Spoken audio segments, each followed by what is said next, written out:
출산을 앞두고 준비할 것도 많고 정신없이 바쁘기만 한데요.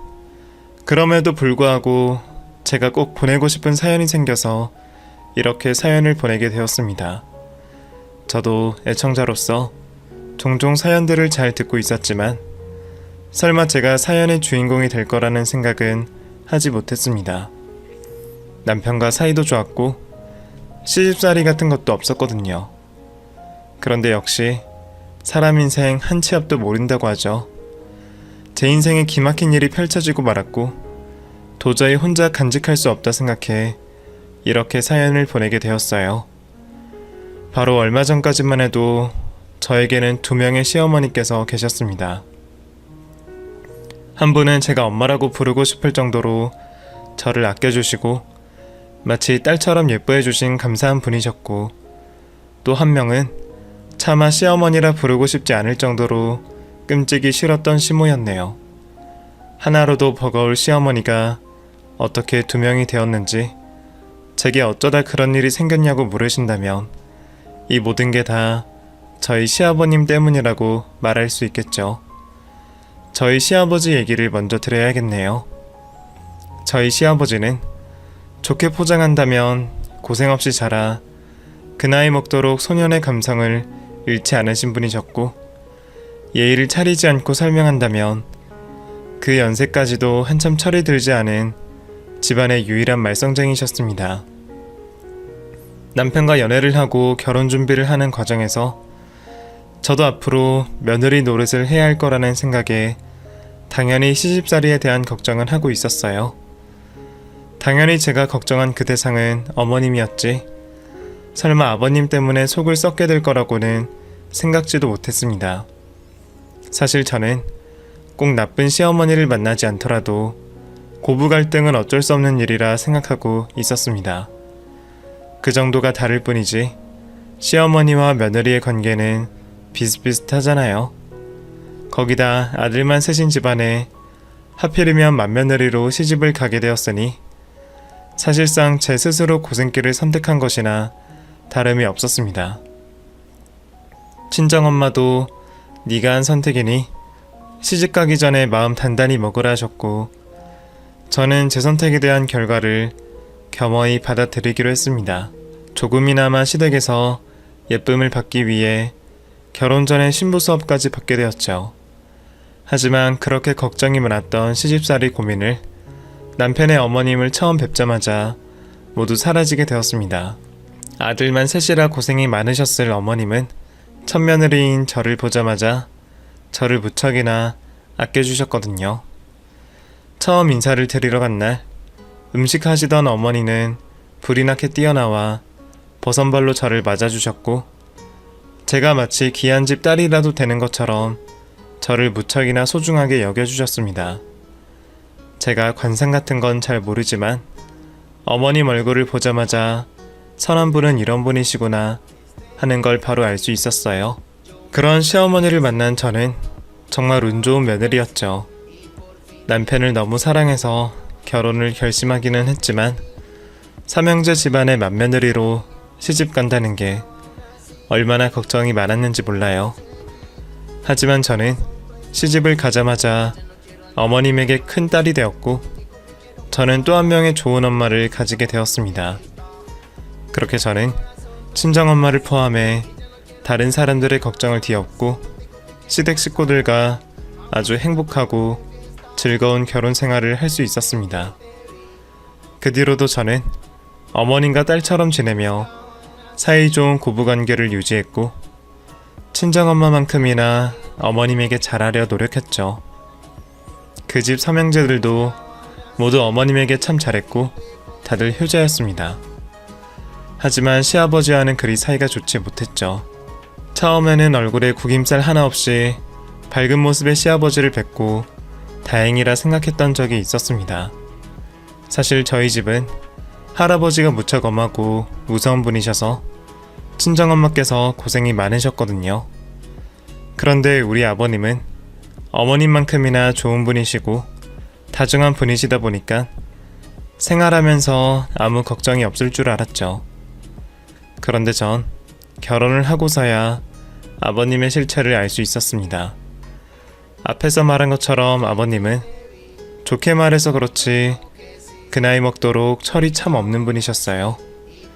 시아버님은 대대로 부잣집인 가정에서 태어나셔서 평생을 고생 모르고 살아오신 분이셨습니다. 어머님께서도 처음에는 부잣집에 시집 오셔서 고생 모르고 사실 줄 아셨을 거예요.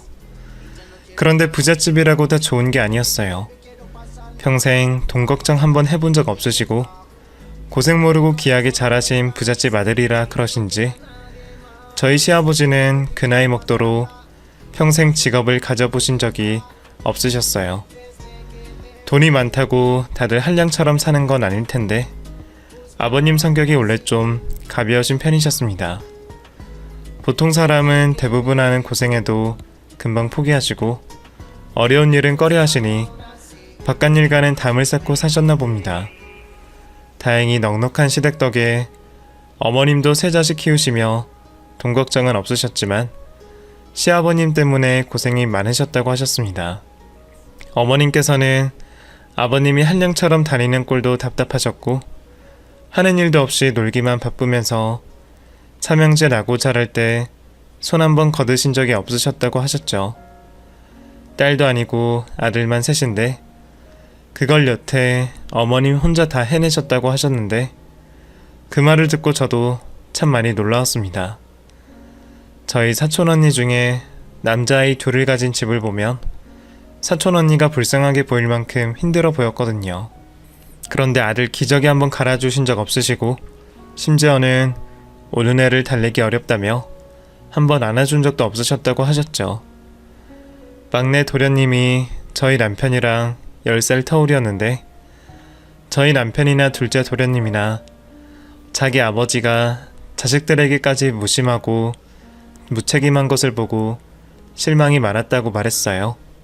게다가 어머니 혼자 모진 시집살이 견디시며 삼형제 혼자 기르시고 한량 같은 아버지 챙기는 것까지 도맡아 하셔야 했으니 남편은 어머니가 과거 얘기를 듣고 나니 어머님께서 그 고생을 하시고도 아버님과 여전히 사시는 게 참 대단하시다 라는 생각마저 들었습니다.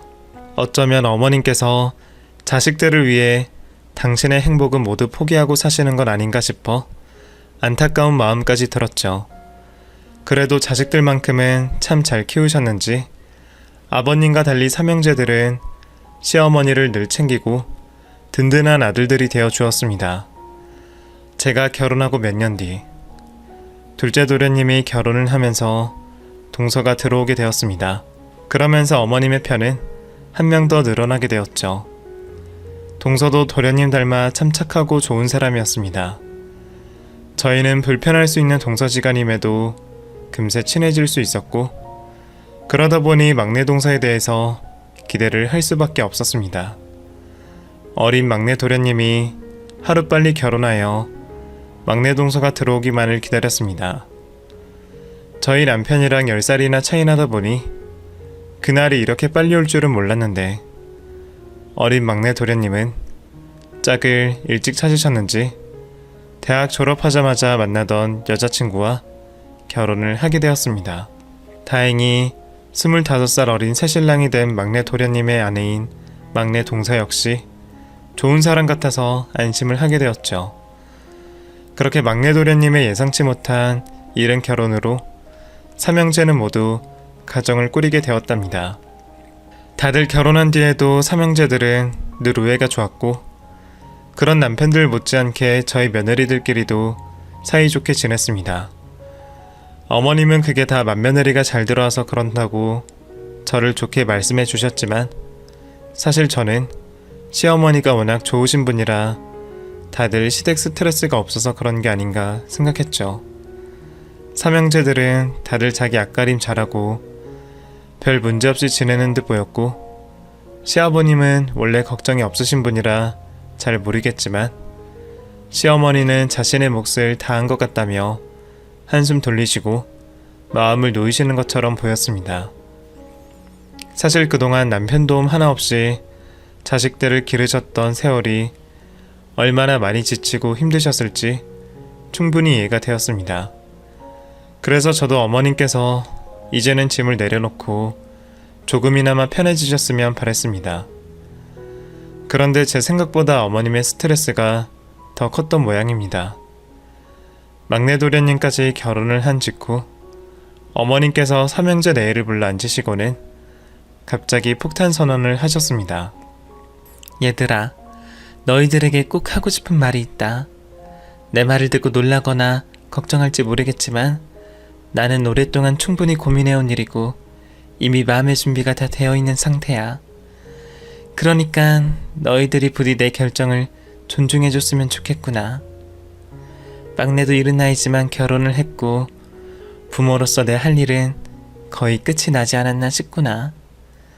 그래서 나는 이제 너희 아버지랑 이혼하려고 한다.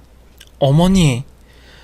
어머님 입에서 나온 이혼 얘기에 온 가족들이 굳어서 아무 말을 할 수 없었고, 그렇다고 지금까지 고생해오신 어머님의 결정을 반대할 수도 없었습니다. 어머님의 폭탄 발언 이후 아버님을 포함한 집안 식구들 모두 충격을 받게 되었습니다. 가끔 신문이나 TV에서 황혼 이혼을 듣기는 했지만 조용하시고 순하시던 어머님께서 그런 선택을 하실 줄은 가족 누구도 생각한 적 없으니까요. 하지만 한편으론 그런 선택을 하신 어머님 마음이 이해가 되었어요. 며느리들이야 누구보다 여자인 어머님의 마음을 잘 이해할 수 있었고, 어머님 고생을 평생 지켜봐왔던 삼형제들 또한 어머니를 이해할 수밖에 없었을 겁니다. 한평생 엄마로서는 많은 행복을 느끼셨겠지만 한 남자의 아내로서는 행복을 느끼시지 못하셨으니까요. 물론 부잣집 남편을 만나 다른 걱정은 없으셨는지 모르겠지만 결혼 생활이라는 게 돈이 전부는 아니잖아요. 평생 철없는 아버님에게 제대로 된 사랑 한 번 못 받으시고 사고치는 남편 뒤처리에 고대인 시집살이하며 평생을 남의 집 식모처럼 사셨을 어머님의 삶을 생각한다면 황혼이혼이라는 어머니의 선택이 이해가 되었습니다. 아마 요즘 같은 세상이었다면 진작에 아버님과 이혼을 하셨을 텐데 자식들 때문에 미루고 견디셨을 거예요. 그러다 막내 도련님까지 결혼한 뒤로는 늦게나마 어머님 자신의 삶을 되찾고 싶으셨겠죠. 온 식구들도 그런 어머님의 마음을 충분히 알고 있었어요. 하지만 자식들 된 입장에서 부모님의 이혼을 부추길 수는 없었죠. 사실 어머님이 이혼하시겠다는 이유는 모두 아버님 때문인데, 그럼 아버님이 바뀌신다면 모두 해결될 일이 아닌가 싶었습니다. 저희는 일부러 아버님께 자업자득이라며 큰 소리도 쳐보고 지금이라도 잘못했다고 빌라고도 해봤지만 그때까지도 자신이 무엇을 잘못했는지 모르는 아버님께서는 계속 꿋꿋한 자세를 유지하셨습니다. 그 모습에 우리들도 힘이 빠질 수밖에 없었고 결국 어머님의 선택을 더는 말릴 수도 없었죠.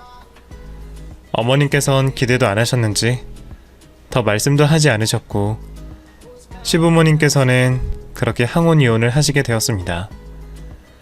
그 뒤로 저희는 어머님과 시아버님을 따로 찾아뵙게 되었고 명절이면 양쪽을 모두 찾아가야 한다는 번거로움은 있었지만 그건 별 문제가 되지 않았어요. 정작 문제는 다른 곳에서 터졌죠. 이혼을 하신 뒤 두 분의 입장이 완전히 뒤바뀌어 버리셨거든요. 어머님께서는 이혼 직후 한풀이라도 하시듯 엄청나게 활동적으로 생활하셨습니다. 저희 딴에는 혼자 지내시게 된 어머님이 적적하실까 걱정되어 자주 찾아뵈려 했지만 오히려 어머님이 시간이 나질 않아 뵐 시간도 없었어요. 그동안 못하신 것을 다 하고 싶으신지 모임에 취미활동에 약속이 참 많으셨고 그나마 미리 연락을 넣고 찾아가 시간을 보내더라도 바쁘시다며 금방 자리를 일어나시곤 했습니다. 이혼의 아픔을 생각할 겨를도 없이 바쁘신 모습을 보니 다행이다 싶기도 했고 그동안 얼마나 답답하고 힘드셨을까 싶어 안쓰럽기도 했습니다. 하지만 새 인생을 찾아 즐겁게 사시는 어머님과 달리 아버님께서는 저희의 도움이 많이 필요해 보이셨습니다. 지난 세월 어머님 덕택에 라면 하나도 직접 끓이실 줄 모르시는 아버님이셨어요. 그러니 어머님께서 집을 나가신 뒤로 어떻게 살림을 돌보실 수 있으셨겠어요. 나름대로 뭔가 해드시려고 혼자서 사오신 재료들은 냉장고에서 그대로 썩어갔고, 청소도 정리정돈도 할 줄 모르시는 덕분에 집안은 하루가 다르게 더러워져 갔습니다. 차라리 사람을 쓰자 말씀도 드렸지만 다른 사람 손 타는 게 싫으시다며 까탈을 부리시는 탓에 결국 시아버님을 챙기는 일은 자식들의 몫이 되었습니다. 고지서 하나 납부할 줄도 모르시는 아버님 때문에 남편들은 돈 관련된 업무와 큰일들을 처리하게 되었고, 저와 동서들은 돌아가며 시아버님 댁을 찾아 음식들과 청소를 하게 되었습니다. 렌지 조리법도 모르시던 아버님 때문에 웬만하면 완성된 요리를 챙겨서 매일 가져다 바치게 되었죠. 저희도 바쁜 와중에 노력하는 거였고, 그 정성이면 맛있게 먹으실 만도 한데 그마저 아버님은 귀찮다며 음식을 사드시곤 했습니다. 그 모습도 걱정이 되었지만 아버님께서는 이혼 후 충격이 생각보다 크신 건지 매일같이 밖을 나가시고 저녁이 다 되어서야 집으로 돌아오곤 하셨습니다. 대체 어딜 다니시나 싶어 여쭤봤지만 제대로 대답을 하시지 않으셨고, 전과 달라 보이는 아버님 모습에 혹시 우울증은 아니실지 가족 모두가 걱정을 하기 시작했습니다. 그러던 어느 날이었어요. 아버님께서 무슨 일이신지 가족 모두를 불러 모으셨고 모두들 아버님 댁으로 모였습니다. 아직 도착하지 않으신 아버님을 기다리며 저희들끼리 예상을 해보았지만 도저히 생각이 나지 않았어요. 결국 이유를 찾지 못하고 약속 시간을 10분 정도 남겨놓았을 때 아버님께서 집으로 들어오셨고, 그 옆에는 처음 보는 낯선 여성분이 있었습니다. 예상치 못한 그 광경에 가족들 모두 두 사람을 빤히 볼 수밖에 없었고, 어색한 침묵을 깬 건 그 여성분이었습니다. 자기야, 다들 나 뚫어지게 쳐다봐서 너무 민망하네. 어이구, 그랬어? 그래 얘들아, 이 사람 말 들었지? 사람 괜히 민망하게 뚫어지게 쳐다보지 말아라. 에? 내가 다 설명을 해주마. 처음 보는 그 여성분 입에서 아버님을 자기라 부르는 소리를 듣게 된 가족들은 다들 말만 못했지 기가 막혀 넘어가기 일보 직전이었습니다. 결정적으로 뒤이어 나온 아버님의 말에 모두 할 말을 잃게 되었습니다. 내가 너네 엄마랑 헤어지고 나서 좀 있다 보니 도저히 혼자서는 못 살겠더라. 요즘은 세상이 좋아져서 휴대폰으로 사람도 만날 수 있더라. 응? 나이부터 취향까지 비슷한 사람도 금방 찾고 말이야. 니들은 애비가 고생하는데 이런 게 있다고 알려주지도 않고 뭘 했냐? 어? 아무튼 거기서 만난 사람이야. 이 사람이나 나나 비슷한 아픔이 있어서 상처받은 영혼들끼리 서로 보듬고 잘 살아보려 한다. 이 사람이 애교가 좀 많아야지. 이 사람이랑 있으면 내가 외로울 틈이 없어요. 응? 아무튼 이번 주 안으로 살림을 합칠 거니까 앞으로는 어머니로 대하고 다들 잘 모셔라. 알았지? 그나마 정신을 차리고 있던 제가 조심스럽게 말을 했습니다. 아버님, 우선은 옆에 계신 분 돌려보내시고 따로 가족 간의 대화를 하시죠. 저희도 이 상황이 너무 갑작스러워서요. 어머, 봐봐. 내가 뭐라고 했어. 자기 식구들이 날 못마땅해 할 거라니까.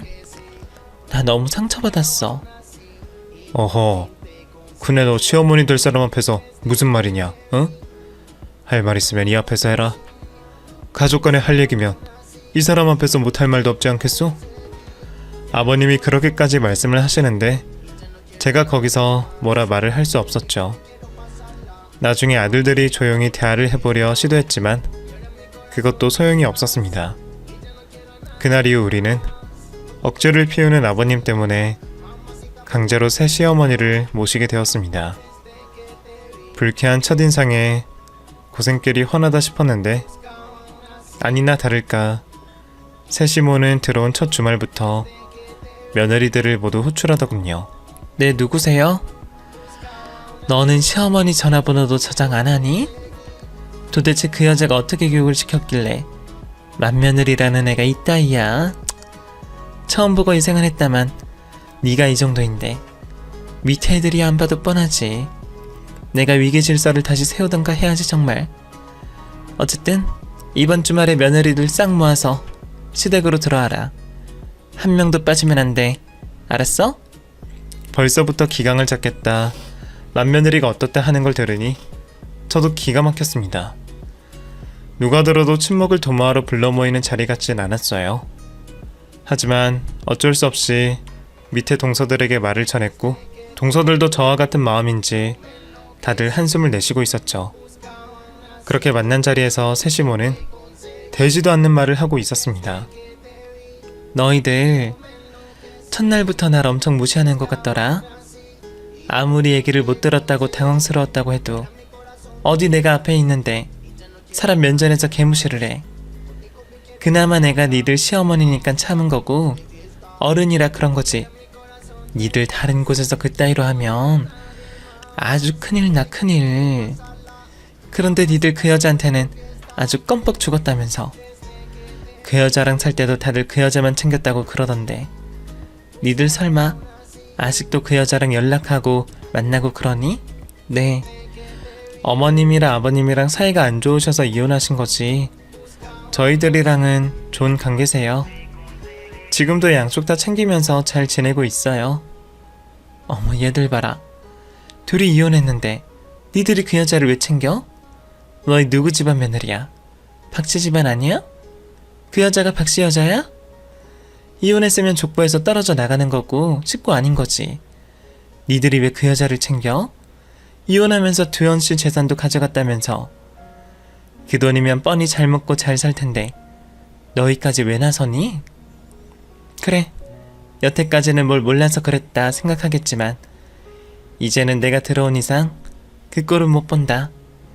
시어머니 둘을 모시고 사는 집 봤니? 앞으로 니들 시어머니는 나 하나야.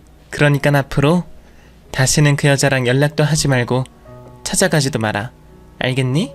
저희가 집안 대소사 빠지면서 어머님을 만나는 것도 아니고 그걸 가지고 만나